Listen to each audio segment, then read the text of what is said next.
अस्सलामु अलैकुम वरहमतुल्लाहि वबरकातुह। अरबी ज़बान में चंद हरूफ होते हैं जो बारीक होते हैं, हमेशा बारीक होते हैं। अरबी ज़बान में चंद हरूफ होते हैं जो हमेशा मोटे होते हैं। अरबी ज़बान में चंद हरूफ होते हैं यानी लेटर्स होते हैं जो कभी मोटे पढ़े जाएंगे और कभी बारीक पढ़े जाएंगे। हम बात करेंगे आज मोटे हरूफ के बारे में। हेवी लेटर्स कहते हैं, फुल माउथ लेटर्स भी कहते हैं। तो उसका एक मजमूआ है, एक फ्रेज़ है, वो मैं आपको बताऊंगा। उसको कहते हैं, आप देखिए, ये कहते हैं खुस्सा दगतिन क़िल। इसका फ्रेज़ल वर्ब है खुस्सा दगतिन दगतिन क़िल। ठीक है। नहीं, आप अगर सीरियल ऑर्डर में पढ़ना चाह रहे हैं तो आप कह सकते हैं ख साद दाद ता गा गैन कॉफ। ठीक है, 7 हरूफ हैं, 7 लेटर्स हैं, हमेशा मोटे पढ़े जाएंगे, बारीक कभी नहीं पढ़े जाएंगे। ठीक है, इसमें जो सबसे मोटा लेटर है वो है तो। ठीक है, और फिर इसमें मोटापे में जो सबसे बारीक लेटर है वो है ख। थिकनेस में और हेवीनेस में सबसे ज़्यादा मोटा पढ़ा जाने वाला लेटर हर्फ तो, और सबसे ज़्यादा थिकनेस में कमज़ोर, मोटापे में कमज़ोर ख। तो ये बात आपको समझ में आ गई होगी।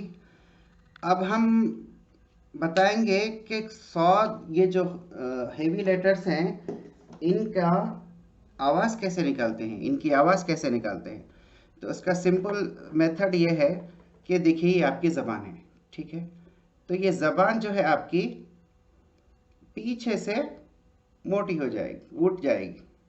ये पीछे से मतलब ये हलक के पास जो ज़बान ख़त्म हो रही है आपकी, यहाँ से अब की उठ जाएगी शुरू से, तो और ऐसे हो जाएगी।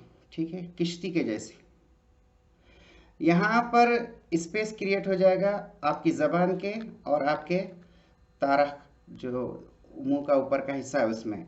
तो जो एयर आएगी वोकल कॉर्ड से, वो यहाँ आकर यहाँ पर घूमेगी। ठीक है, सर्कल करेगी, तो जिसकी वजह से गूंज पैदा होगी और मोटी आवाज़ निकलेगी। ये उसका तरीक़ा है मोटी आवाज़ निकालने का। लेकिन फिर भी साद दाद ता गा, ये जो है 4 हरूफ हमेशा सबसे ज़्यादा मोटे हैं। मोटापे की इनकी वजह यह है कि ये शुरू से लेके आखिर तक ज़बान उठे हुई रहेगी इसमें। ठीक है, शुरू से लेके आखिर तक। और है ख और गैन और क़ाफ, ये इसमें क्या होगा कि ज़बान सिर्फ आखिरी हिस्से पे जो हमारे हलक के पास है वहाँ पर उठेगी, सामने से नहीं उठेगी। तो ये वजह है इसकी।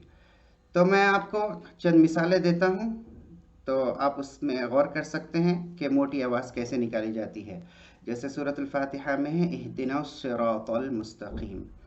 तो अब यहाँ पर सिरात, ओके, सिरात, सीरा नहीं, सा मोटा, सिरात, ओके, ता नहीं, तो सिरात, मुस्तकीम, मुस्तकीम नहीं, मुस्तकीम। और फिर है गैन की मिसाल और दाद की मिसाल, गैरिल मग़दूबी। ठीक है, गैरिल नहीं, गैरिल मग नहीं, मग, और दाद है दो भी। ठीक है, वो भी नहीं।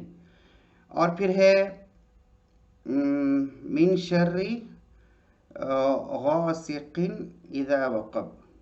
ठीक है, गा, ओके, गा मोटा पढ़ेंगे इसको, गासिकिन इज़ा वक़ब। और एक है आयत इला रब्बिहा नाज़िरा, नाज़िरा नहीं, नाज़िरा, मोटा पढ़ेंगे। अच्छा, और एक अहम बात यह है कि ये जो हरूफ है मोटे पढ़े जाएंगे, इनमें भी मोटापे में भी कुछ कम ज़्यादा होगा। जैसे गैन की मिसाल ले लेते हैं। ठीक है, अगर गैन के ऊपर ज़बर है, उसके बाद फिर अलिफ है, تو یہ غین सबसे ज़्यादा موٹا پڑھا جائے گا، جیسے غ، ٹھیک ہے، پہلا درجہ ہے موٹاپے کا۔ اس کے بعد پھر غین ہے لیکن صرف زبر ہے، اس کے بعد الف نہیں ہے، تو تھوڑا سا تھکنس میں کمی ہوگی، غ۔ اگر اس کے اوپر پیش ہے غو، اور کمی ہو جائے گی۔ غین کے اوپر جزم میں سکون ہے، اور کمی ہو جائے گی، اغ۔ اگر غین کے اوپر زیر ہے اور کمی ہو جائے گی، سب سے زیادہ کمی ہوگی موٹاپے میں زیر کے ساتھ، غی، غی، ٹھیک ہے۔ لیکن طا وغیرہ، صاد، ضاد، طا، ظا، ان حروف کے اندر اگر زیر ہوگا تو اس میں کمی نہیں ہوگی۔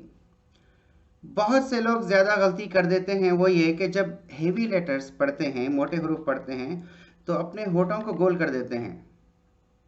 جیسے صاد پڑھنا ہے صاد، خا پڑھنا ہے خو، جیسے خالدین، تو یہ ہونٹ گول نہیں کرنا، بلکہ خا، خالدین، ہونٹوں کا اس میں کوئی کام نہیں ہے، ہونٹ گول نہیں کرنا۔ تو امید ہے کہ آپ کو یہ سبق سمجھ میں آیا ہوگا کہ عربی زبان میں چند حروف ہیں جو ہمیشہ باریک پڑھے جاتے ہیں، چند حروف ہیں جو ہمیشہ موٹے پڑھے جاتے ہیں۔ جو حروف موٹے پڑھے جاتے ہیں وہ 7 ہیں، اور ان کا مجموعہ ہے خصہ ضغطن قض، اور ان کو ہمیشہ آپ موٹا پڑھیں گے، باریک نہیں پڑھیں گے۔ دعا میں یاد رکھیے، ملتے ہیں اگلے ویڈیو میں۔ السلام علیکم ورحمۃ اللہ وبرکاتہ۔